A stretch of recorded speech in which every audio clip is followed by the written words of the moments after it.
My name is Trippy. I want to thank you for tuning in this evening. Wayna has the night off.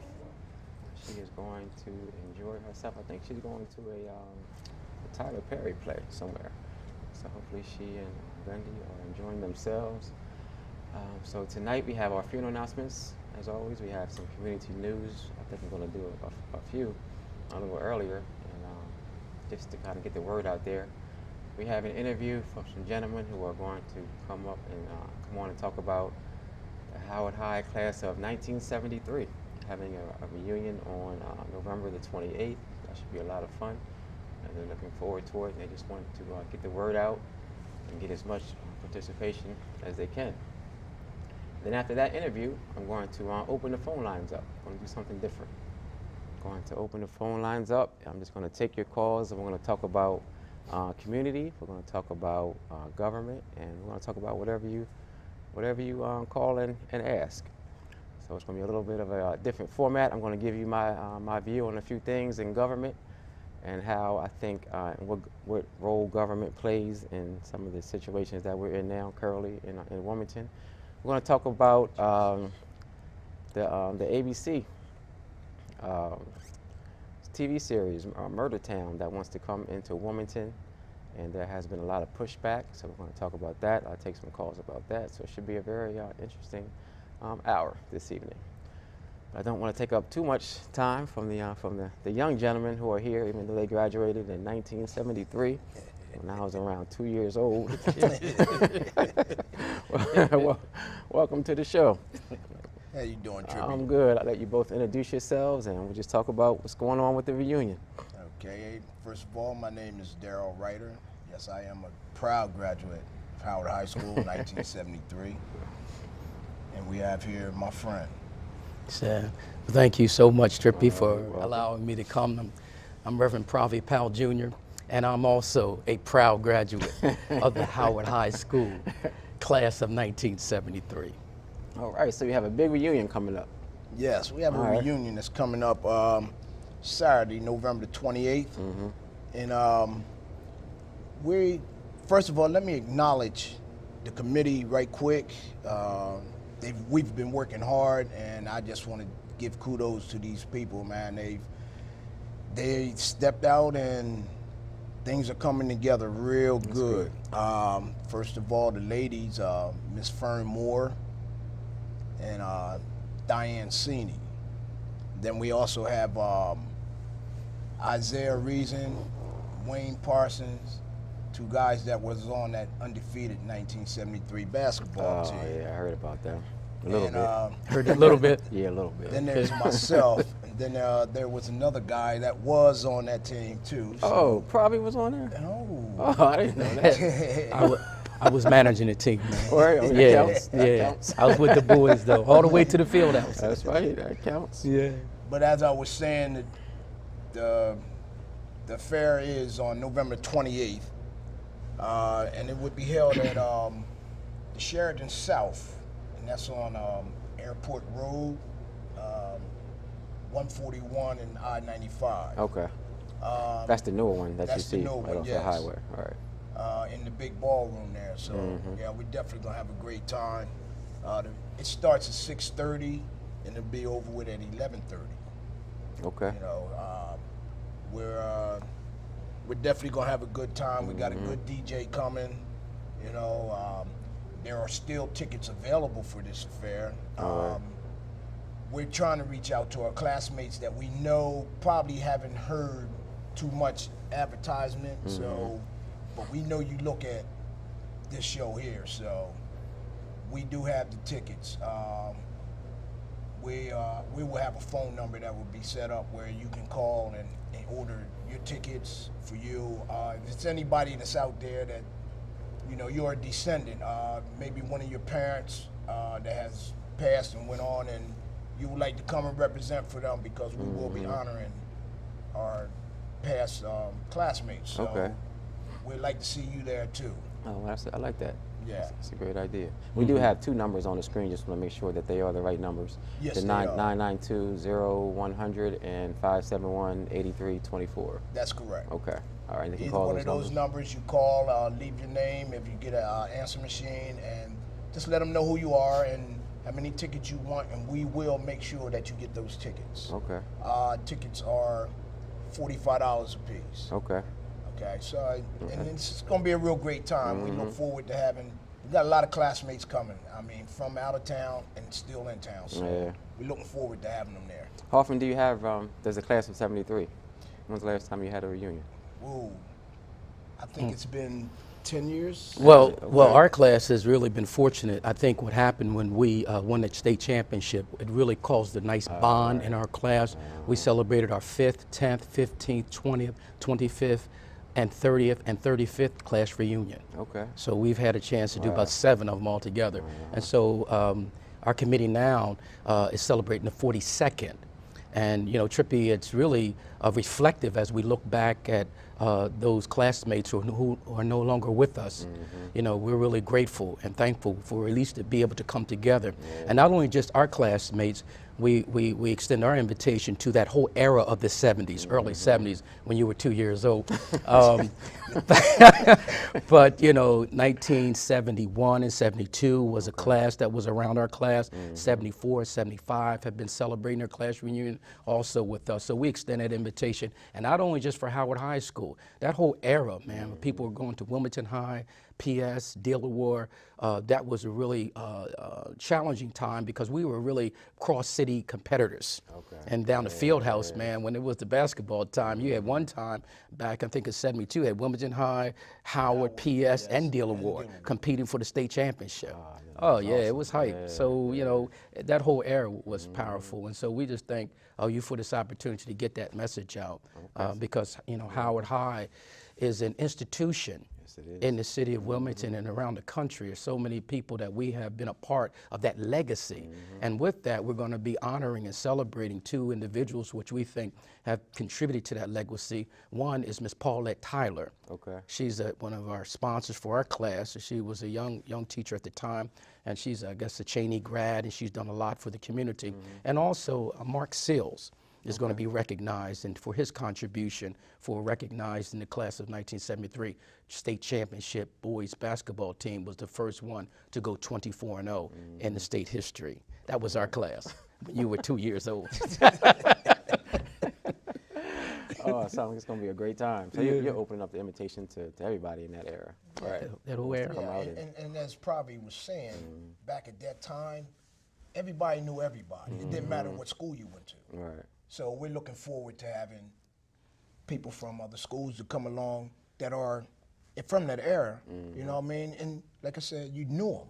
You knew them. It was like they lived next door to you. You know, you knew them. So come on out, have a great time with us. You know, I don't know what to say. I'm just so excited about it, you know, because this class reunion has been on the back burner for a while, and I'm just glad that we're starting to do it again. And believe me, it won't take this long to get another one going. That's good. That's won't important. take this long. Yeah, that's important. Who did Howard beat in that championship game? Can we say it together? Wilmington High Red Devils. But you know, Trippy, that time, I have to give kudos to the Red Devils because they won in 72. We came in 73, and then they came back and won in 74. So we were battling back and forth, man, and you know, yeah, it was a good rivalry. Yeah, good, healthy rivalry. Yeah, so it was all good. All right.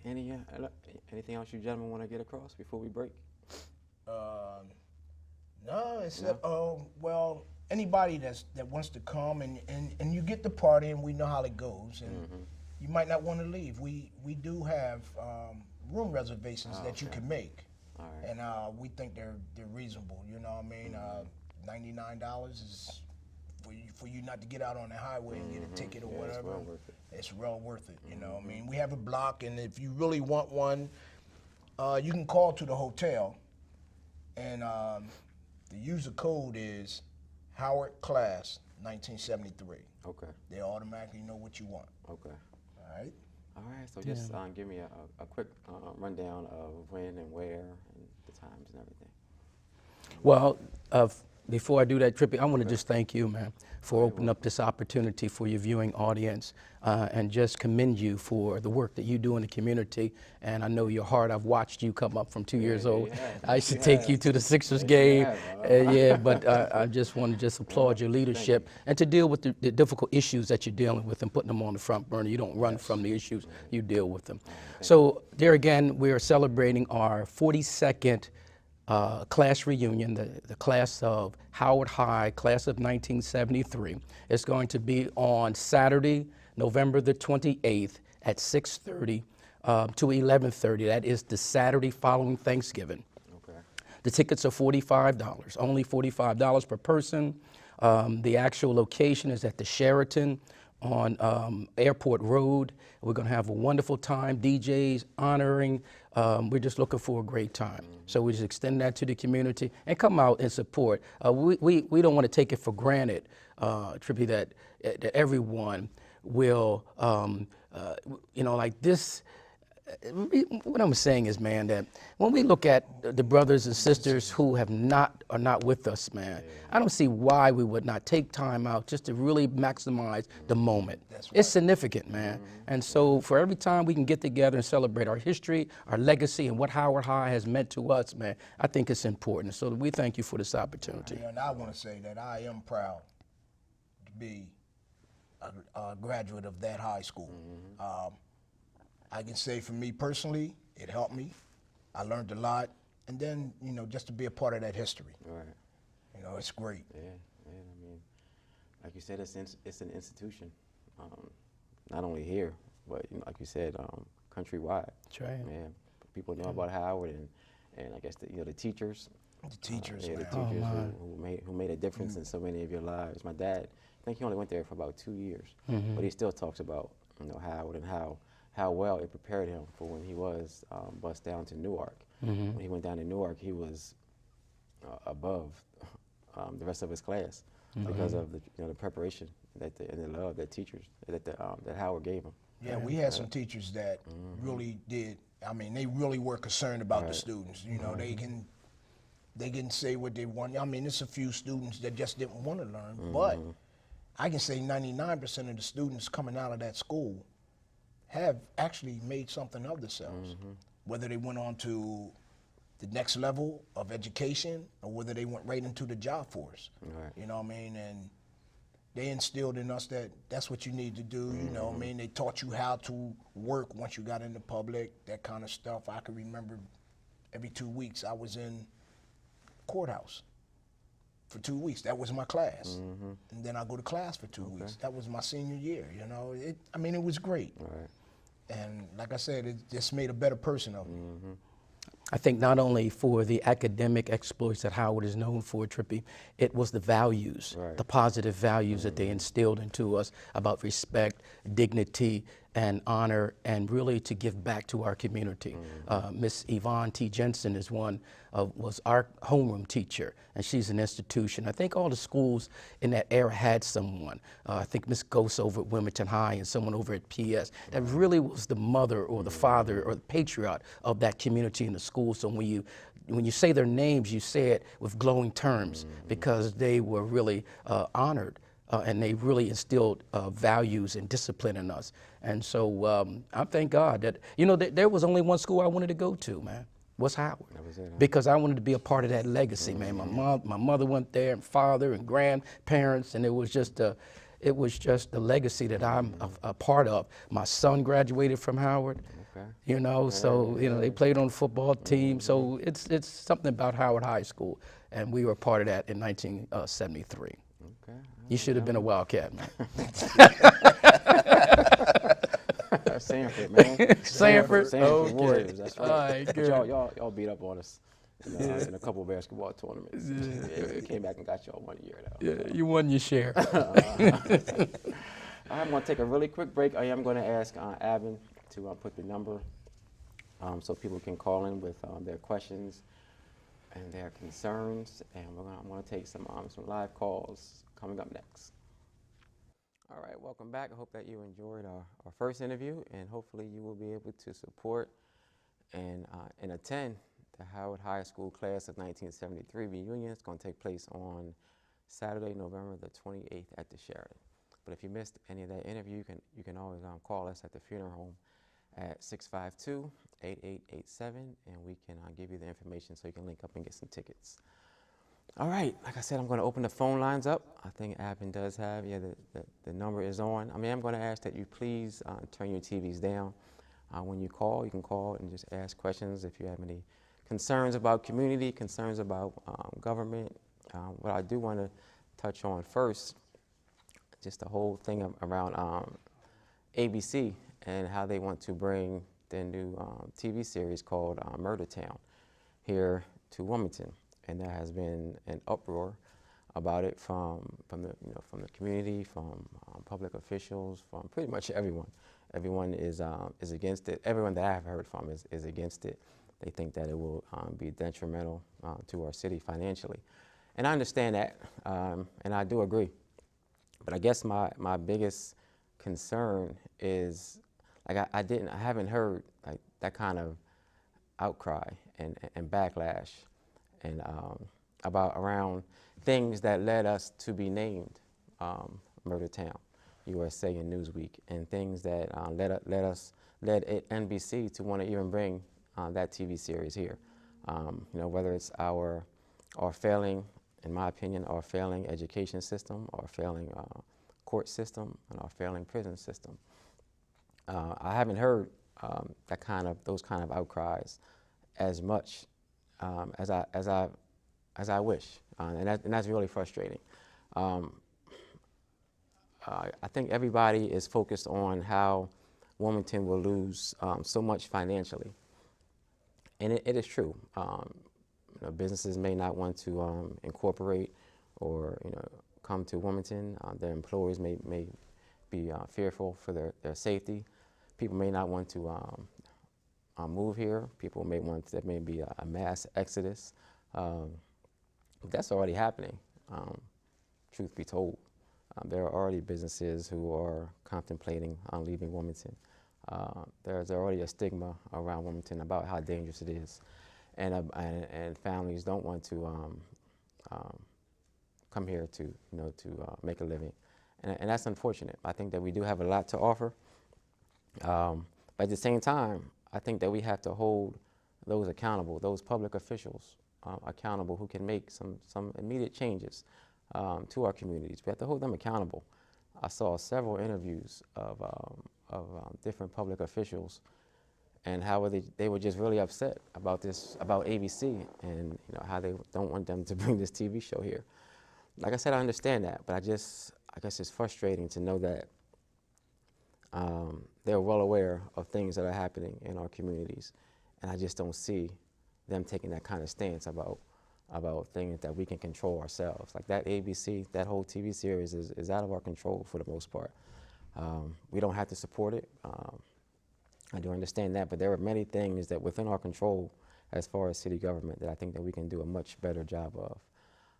And that's where my frustration is. I also blame myself, honestly. I'm not going to point the finger. I blame myself because I haven't been as vocal as I should have been, knowing some of the things that I see going on in government. And not necessarily, but I don't want to count out the city level, but especially on the state level. That's where, in my opinion, a lot of the choices that could impact our lives immediately happen, and long term.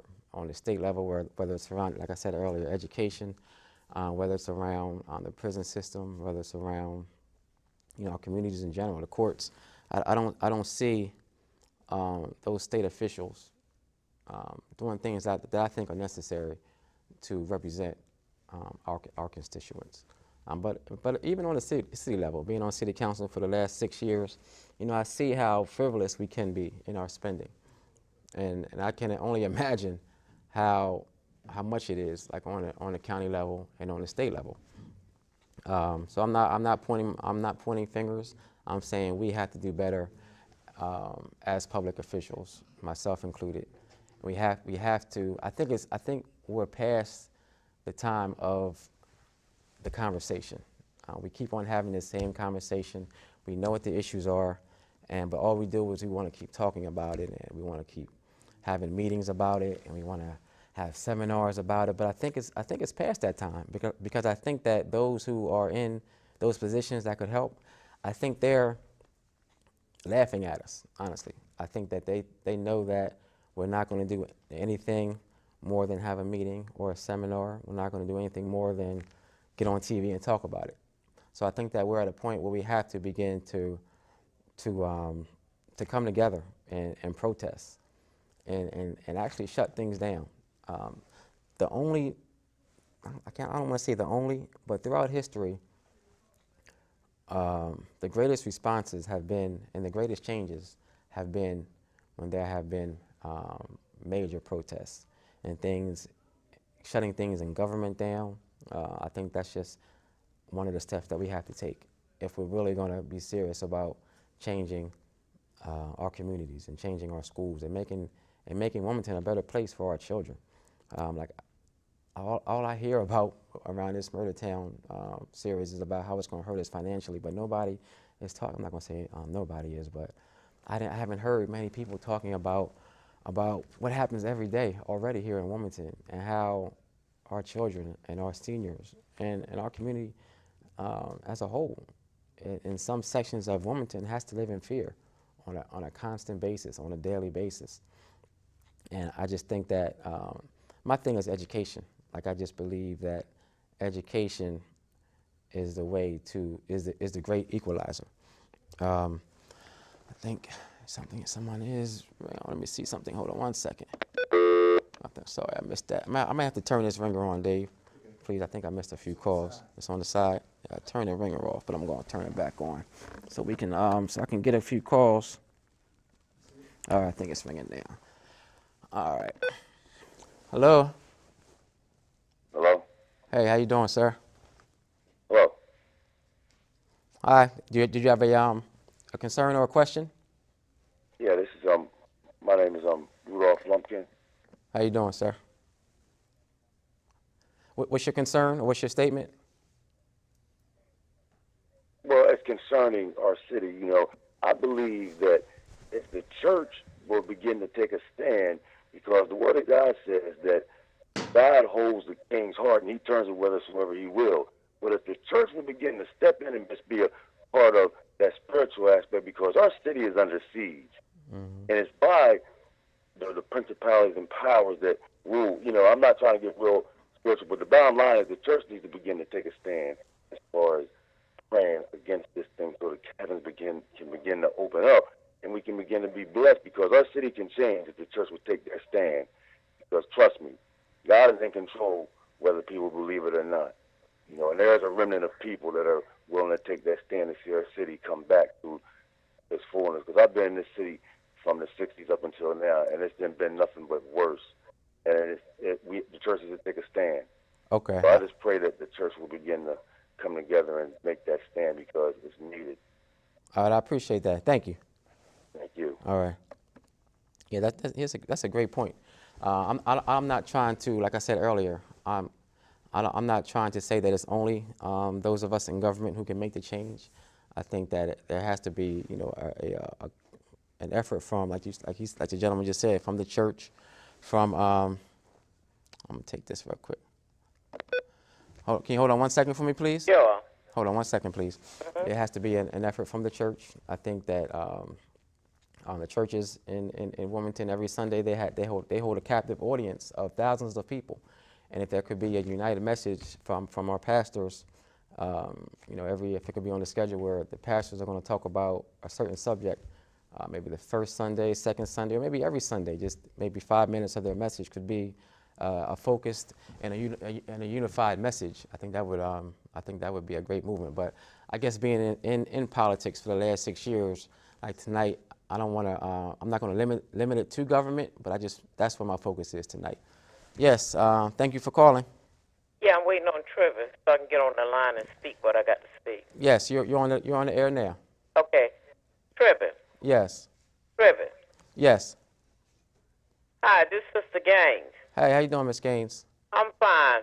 Look, look, I'm sitting here looking at you, and I look at you every time your show come on. Oh, thank you. Now, that mayor that y'all put in the chair, listen at me quite well. Okay. I told him I was watching him. They put him in there. He haven't done nothing. He looked like his jaws about to bust open from eating. He need to do something for this state here. This is why it's in an uproar. I don't care how many churches that you bring the Wilmington to get this crime down. Ain't nothing going to happen until you take him to Dover and get him out of that chair, because he's not doing nothing. Who y'all should have made mayor was Derrick Johnson.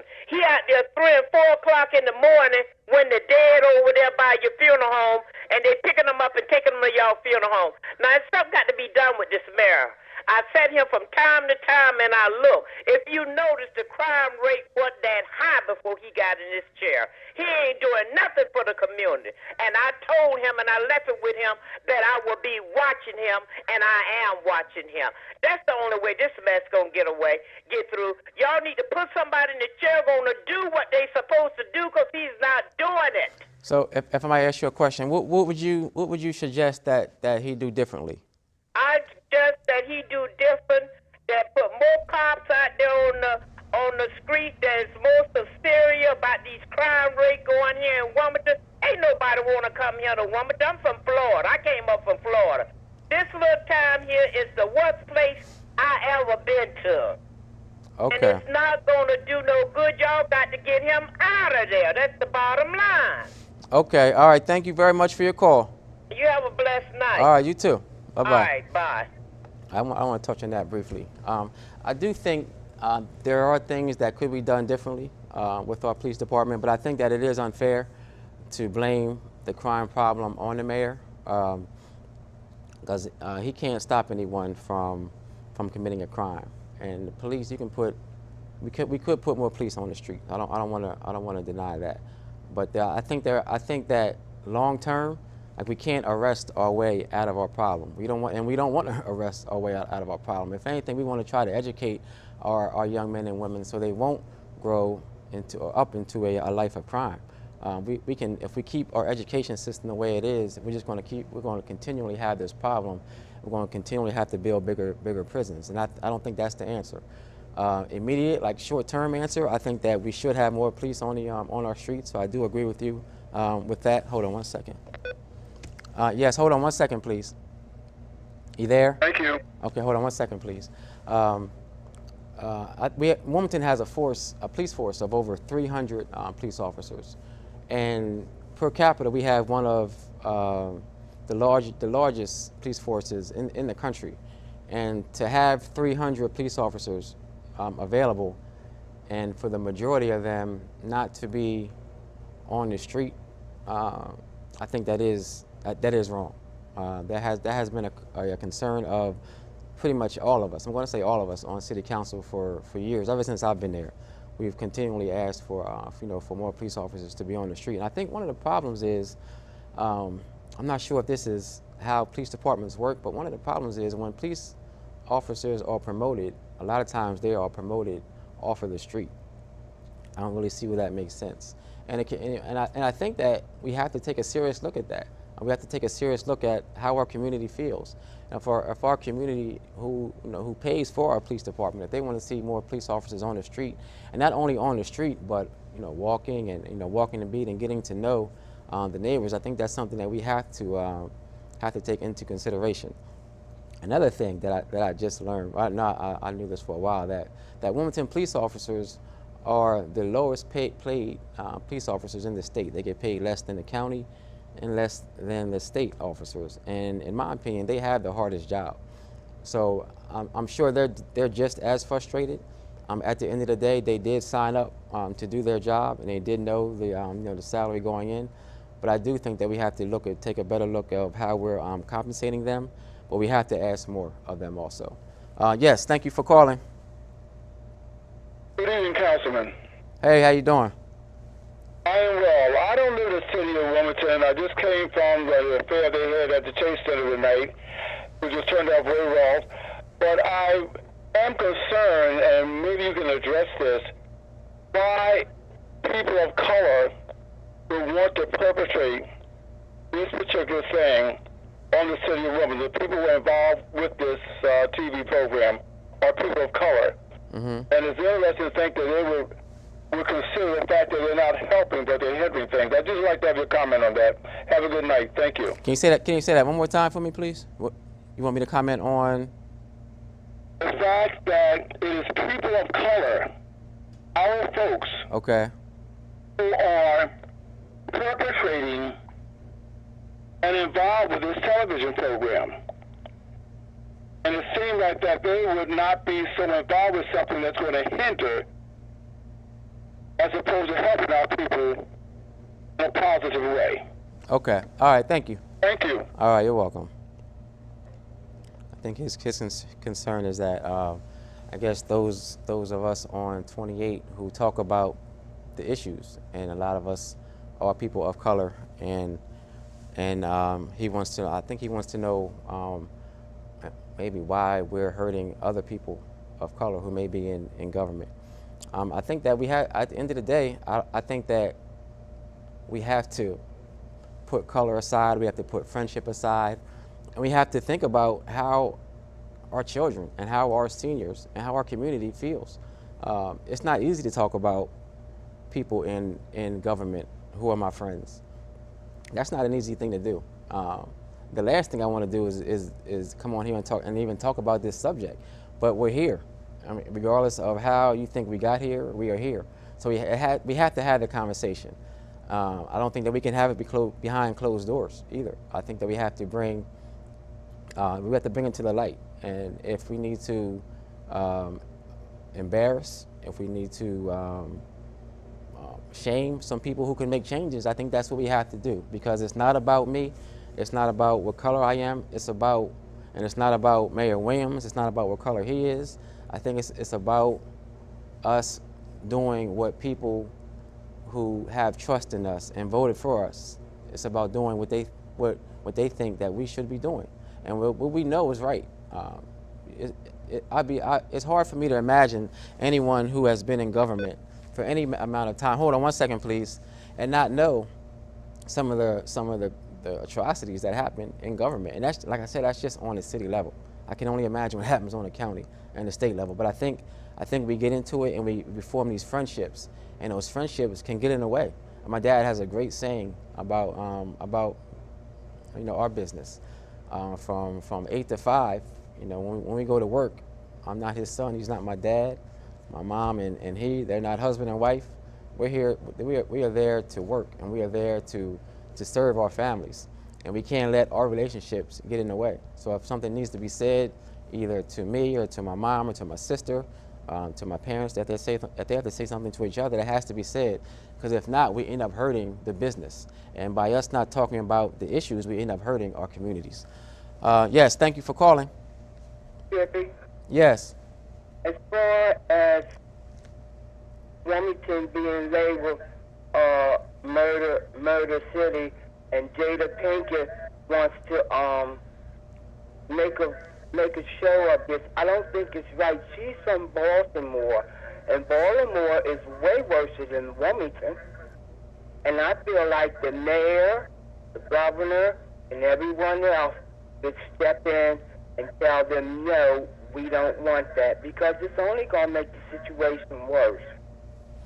Okay, thank you very much. Thank you. All right, and I agree. I totally agree with that. There is no way I want that series to come here. I hope I communicated that the right way in the beginning. But I guess my frustration is that those of us who have a voice, or everyone has a voice, but those of us who have a voice in government haven't been as adamant about some of the I guess the reasons why we were even labeled Murder Town, or why ABC wants to even bring that show here. And we sent a letter to ABC. The mayor has been outspoken about it. Pretty much, that's what I mean. Pretty much everyone in government has talked about how they don't want that series to come here. But my issue is that they don't talk about the education system. They don't talk about, and they don't call people out about who could make changes in the education system. We might talk about it, but we're not calling people out who are not doing the right thing. We might talk about it to each other behind closed doors, but we're not talking about it on this TV show. And I think that this TV show is something that we have to start taking we have to start using this TV show for what it's really meant for, and it's for informing. It's for informing our residents. And if someone in government who is not doing the right thing around education or prison or whatever you think it may be, we have to talk about it. And if it's me, talk about it. And if I'm not willing to not confess, but if I'm not willing to say that I've made a mistake and I'm going to do better, vote me out. And if people who are in positions higher than me are not willing to come to the table and be honest and put all the cards on the table, we need to vote them out. And I guess I don't want to keep having a conversation. I just can't. I don't want to go to another meeting about it. I think that we're at the point, that's what I touched on earlier, we're at the point where we have to start to come together, form a group that's going to go and protest in Dover, go and protest in the county, go and protest in the city, wherever you think there needs to be. We have to take things to that next level. Of course, a nonviolent protest, but we have to show them that we're serious. And by having another meeting, by having another conversation about it, they just know that that's all that we're ever going to do. That's all we've ever done recently. So they don't think that we're going to do anything more. So we have to shut something down. And sometimes I get laughed at because people don't think that it's that serious, or people don't think that people are going to be on board. But I think that people are ready. I think that people are sick and tired of hearing the conversation. Excuse me 1 second. Hold on 1 second, please. I think people are sick and tired of hearing the conversation, and I think people want to be a part of change. Oh, yes, yeah. Thank you for calling. Oh, yes. Yes, thank you for calling. Okay, hey, hello? how you doing? Yes. My name is Shannon Adams Ward. I live in the South Bridge area. Yes. I just wanted to simply say that I believe that in the city of Wilmington as a whole, I believe that we all dropped the ball. We went from a sleepy town to this major metropolitan area that has like a high crime rate. It's like things have really did a 360 here. It's like nobody's safe. Our politicians are whack. They only come out for their photo ops during when the news is in our areas, for these murders and stuff. It's like nobody's doing nothing, not even the community, because people are scared to talk. Right. People are scared to try to do anything about the situation. It doesn't start with just one person or with every church or community center. It starts with everybody as a whole, as people here in the city of Wilmington. I agree. Thank you for your call. All right, thank you. You're welcome. Bye-bye. Yeah, he makes a great point. I think that the community does have to do a better job. Again, I didn't want that to be my focus. I will talk about that maybe in another show. But I think that it's unfair to ask a community to step up and to speak out when I think the police have to take that first step. I think the police have to, whether it's the state police, whether it's the county police, whether it's the Wilmington PD, they have to show us that they're going to take control of this area, of this crime. And I don't think that is fair to ask the community to do that when it's dangerous, when it's you have people out here carrying guns and shooting during the day. So I think the police have to make that first step. And once the police take that major first step and come out in force and shut down some of these high crime areas and do it on a consistent basis, I think then the community will be more willing. And once the police start to try to form relationships, the community will be more willing to step up and to speak out. I think I'm gonna take a couple more calls. Thank you for calling. Hello? Yes, thank you for calling. Good evening. Hello. Trippy, how are you? I'm fine. How you doing? I'm doing well. This is Stacey Henry. Hey, how you doing, Stacey? Hi. I appreciate you having this show this evening. Oh, thank you. But one of the things that I just want to make a comment on what we really need to realize, and working with the youth, their voice is not being heard. And That's true. if we want change in Wilmington, we have to be the change that we want to see. And when we're having all these meetings and, gatherings, we're leaving out the most important part. That is our young people. And sometimes us as adults, we have to set aside our differences and bring to the table the change. And the change with the leadership from adults is going to start with young people. So what would you suggest? Well, I can only talk from experience. Okay. My daughter travels around the world. She just got back from New York. And she sits at the table with other young people to talk about change, to talk about how to make the world a better place in their community. Okay. And when she's doing this, it's young people being led by their passion of wanting change and connecting with leaders and mayors and governors of their city with their concerns. Okay, that's a great point. Because they are the leaders of the change they want to see, they're getting the support that they need. He spends a lot of time in New York and Bronx, in the city with crime and all kinds of things going on. But there's 10 different young people who have brought something to the table, whether it's homelessness, education, drugs and violence, but they have come up with ideas that they can be the leaders in their communities to make a change. Okay, I hate to cut you off, but I do agree with you. All right, thank you for calling, Miss Stacy. Okay, and you have a great evening. All right, you too. That's a great point. And what I'm going to do next Sunday, I want to invite I want to invite some children here.